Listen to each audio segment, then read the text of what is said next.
असंभव।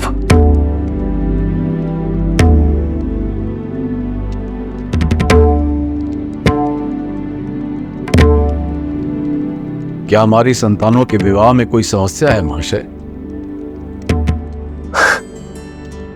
कोई समस्या नहीं है राजन। मैंने इससे पहले ऐसा विलक्षण संयोग अपने जीवन में कभी नहीं देखा। पूरे 36 के 36 गुण मिलते हैं।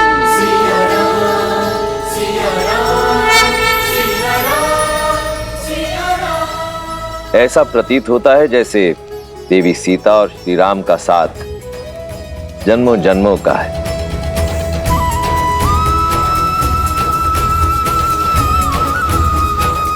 और इस विवाह का शुभ मुहूर्त आज से 3 दिन बाद है। धन्यवाद संत श्री। और मेरे शेष पुत्रों के विवाह का मुहूर्त? राजन, किस शुभ मुहूर्त की बात कर रहे हैं आप? जिनके मिलन को स्वयं महादेव ने रचा है, जिस क्षण का साक्षी बनने के लिए समस्त ब्रह्मांड सज रहा है, वो क्षण है श्री राम और देवी सीता के विवाह का मुहूर्त। अब भला इससे शुभ मुहूर्त और क्या हो सकता है? आपके चारों पुत्रों का विवाह एक ही दिन एक ही मंडप में होगा और इस विवाह का प्रबंध मैं स्वयं करूंगा।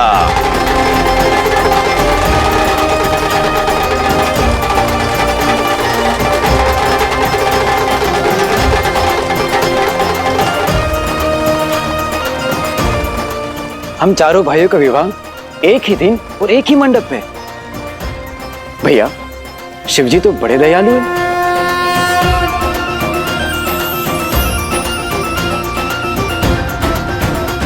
मेरे राम का विवाह है महाराज, ये अवसर मुझसे मत छीनिए। मैं अपने राम को फेरे लेते हुए देखना चाहती हूँ। हमारे पुत्र भरत के विवाह में उसकी माता अवश्य उपस्थित होगी।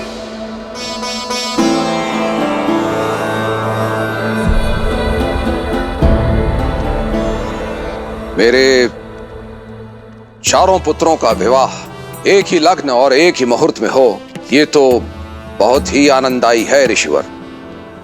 किंतु इस कारण मैं एक धर्म संकट में आ गया हूं।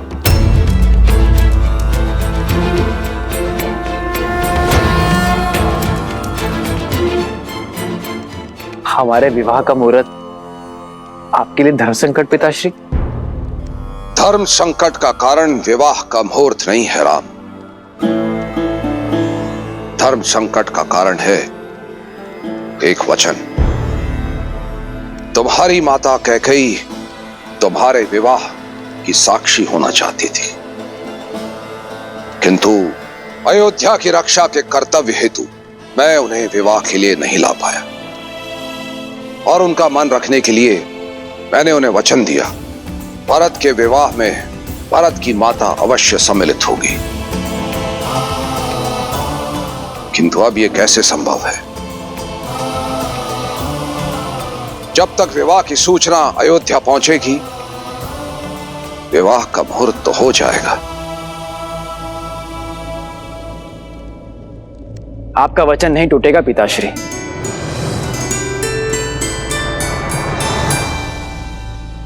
वो इसलिए क्योंकि मेरे विवाह को देखने हेतु मेरी एक माता अवश्य उपस्थित होगी।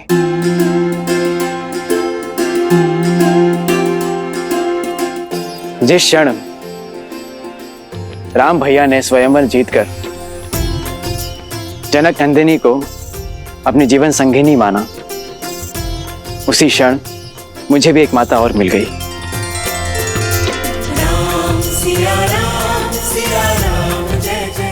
शास्त्रों का कथन और अयोध्या की मर्यादा यही है कि बड़े भाई की पत्नी का स्थान देवर के लिए माता के समान होता है।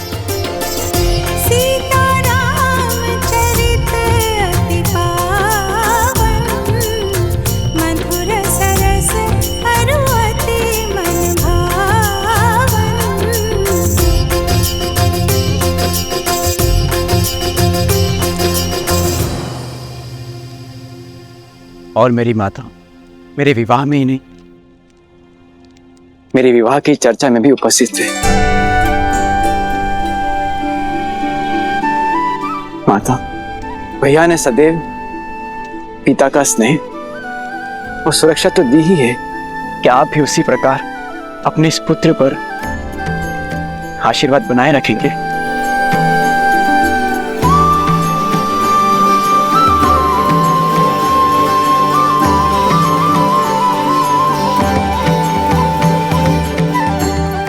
धर्म शास्त्रों में लिखे को पढ़ने में नहीं, उसे जीवन में उतारने में है भरत।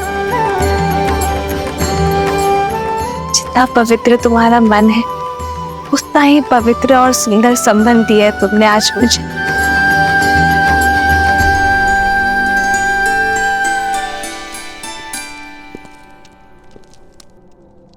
भरत, उठो भरत।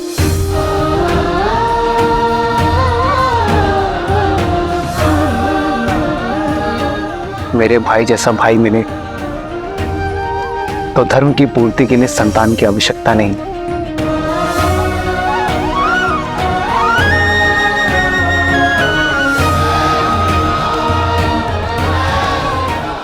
शास्त्र तो यही कहते हैं कि माता अपने संतानों के बीच भेदभाव नहीं करती। क्या केवल आप भरत भैया को ही आशीर्वाद देंगे भाभी माँ, हमें नहीं?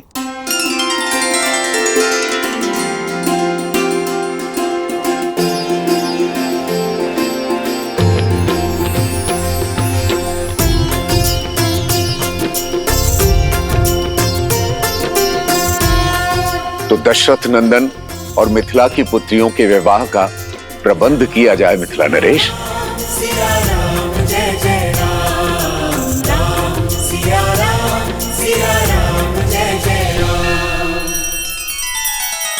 श्री रामचंद्र कृपालु भजु मन हरण भव भय दारुणम।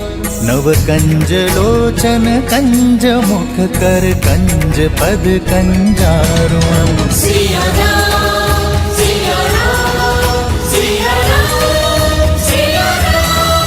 आदर्श और मर्यादा की है ये कथा महापावनम। काट मद श्री से मिला दे श्रीमद रामायणम। श्रीमद रामायणम।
भैया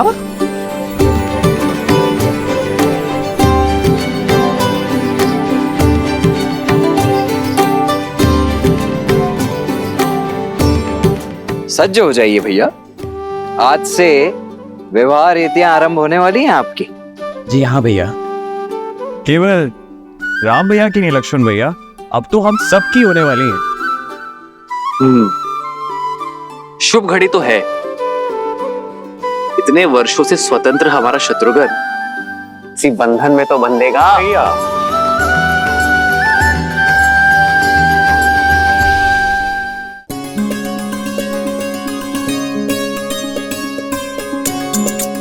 आप तो बड़ी प्रसन्न होंगी ना सीता दीदी, दशरथ नंदन राम जैसे पति मिल गए और देवरों ने तो माता भी मान लिया।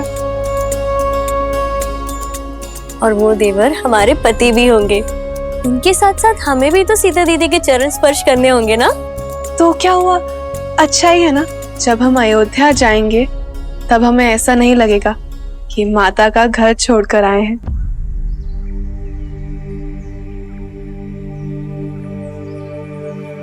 क्या हुआ दीदी, आप अचानक गंभीर हो गई? माता पिताश्री का विचार आया। वर्षों तक हमें लाड से पाला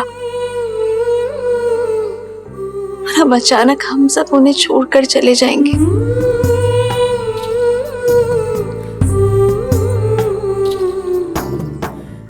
संसार चलाने के लिए संतान का विवाह आवश्यक है, ये वो भी जानते हैं, लेकिन अपने आत्मा के अंश को स्वयं से दूर करने में पीड़ा तो होती है ना। जाने क्या बीत रही होगी पिताश्री पर।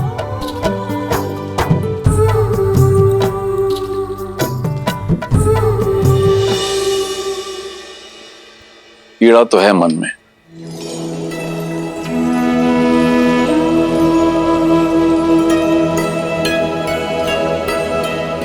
किंतु दशरथ नंदन जैसे पुत्रों को पाने का आनंद भी है। हाँ, तुम्हारी माता थोड़ी विचलित है।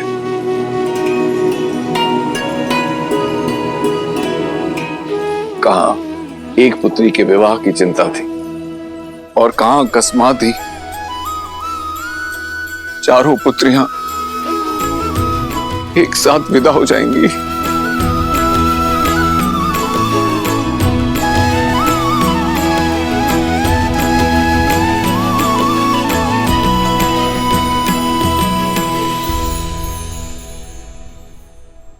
अरे तुम चारों अब तक सज नहीं हो। नदी से पावन माटी लाने जाना है और आप अब तक यही हैं। कितनी सारी तैयारियां करनी है, कितनी सारी रीतियां हैं। चलिए। माँ, हम सब सज हैं, बस आपको होना है। माँ, आप हमें बचपन में अपने साथ बिठाकर रंगोली सिखाती थी ना, आज फिर से करें।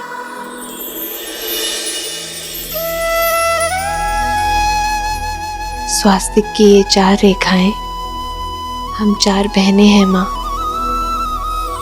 और ये भिन्न दिशाओं में जाती हुई रेखाएं हमारा होने वाला परिवार। रेखाएं चाहे कहीं भी चली जाए, लेकिन वो अपना केंद्र कभी नहीं छोड़ती। और हम चारों का केंद्र आप है माँ। हम चाहे कहीं भी चले जाएं, लेकिन आपकी दी गई शिक्षा, आपके दिए गए संस्कार हम कभी नहीं भूलेंगे।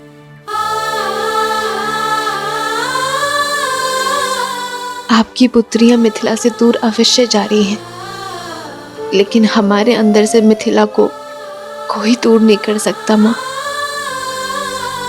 और जब हम दूर ही नहीं जा रहे हैं तो फिर चिंता कैसी?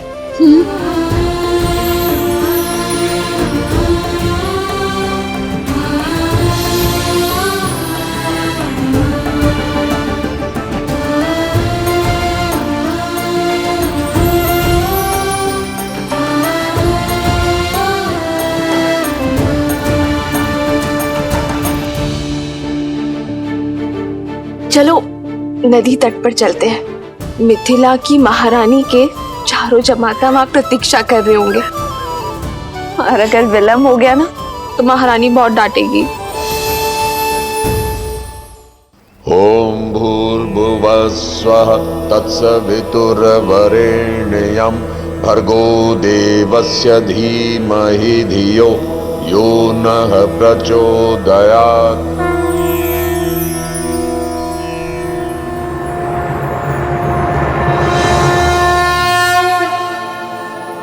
महाराज जनक अपनी पुत्रियों के साथ पधार चुके हैं।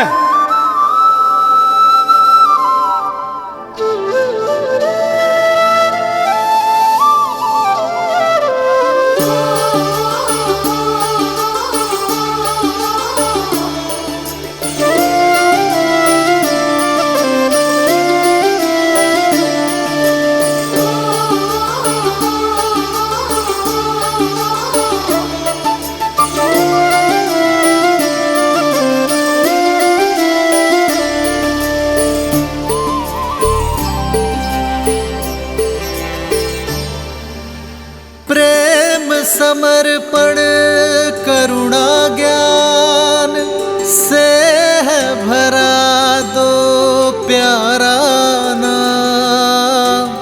जय सिया राम जय जय सिया राम, जय सिया राम जय जय सिया राम।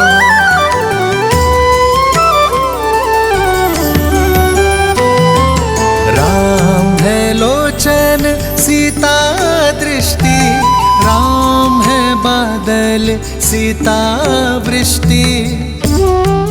अब वर और वधू माँ गंगा का आह्वान कर नदी तल से पवित्र माटी को लेकर इस पात्र में भरेंगे। तत्पश्चात वर उसे वधू को सौंप देंगे।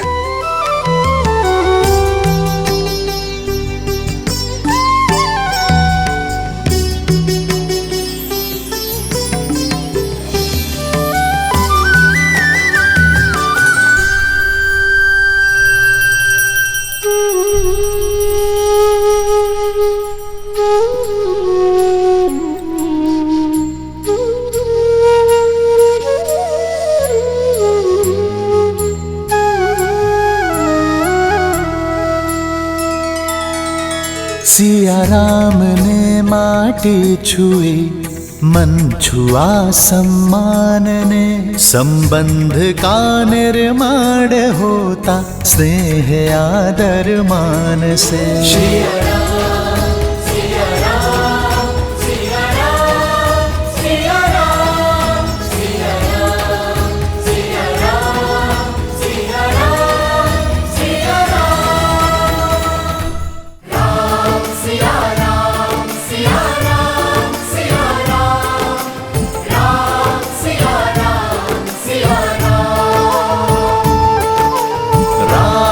सिया राम सिया राम सिया राम, राम सिया राम सिया राम। नदी तल की माटी की भांति हमारा यह संबंध भी सदैव निश्चल रहेगा, मलिनता से परे, अपने हृदय की गहराई से। मैं सदैव आपको प्रेम और सम्मान दूंगा।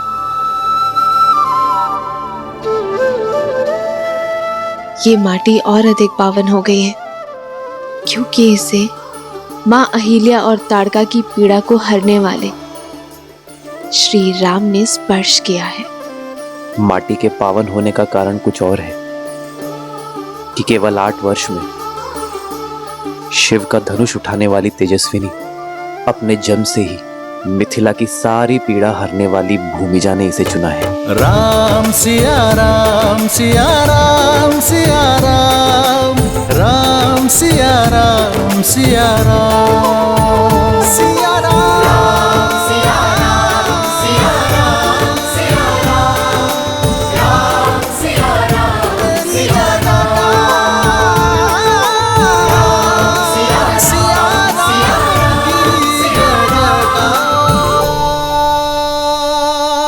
दशरथ पुत्रो आगे आओ।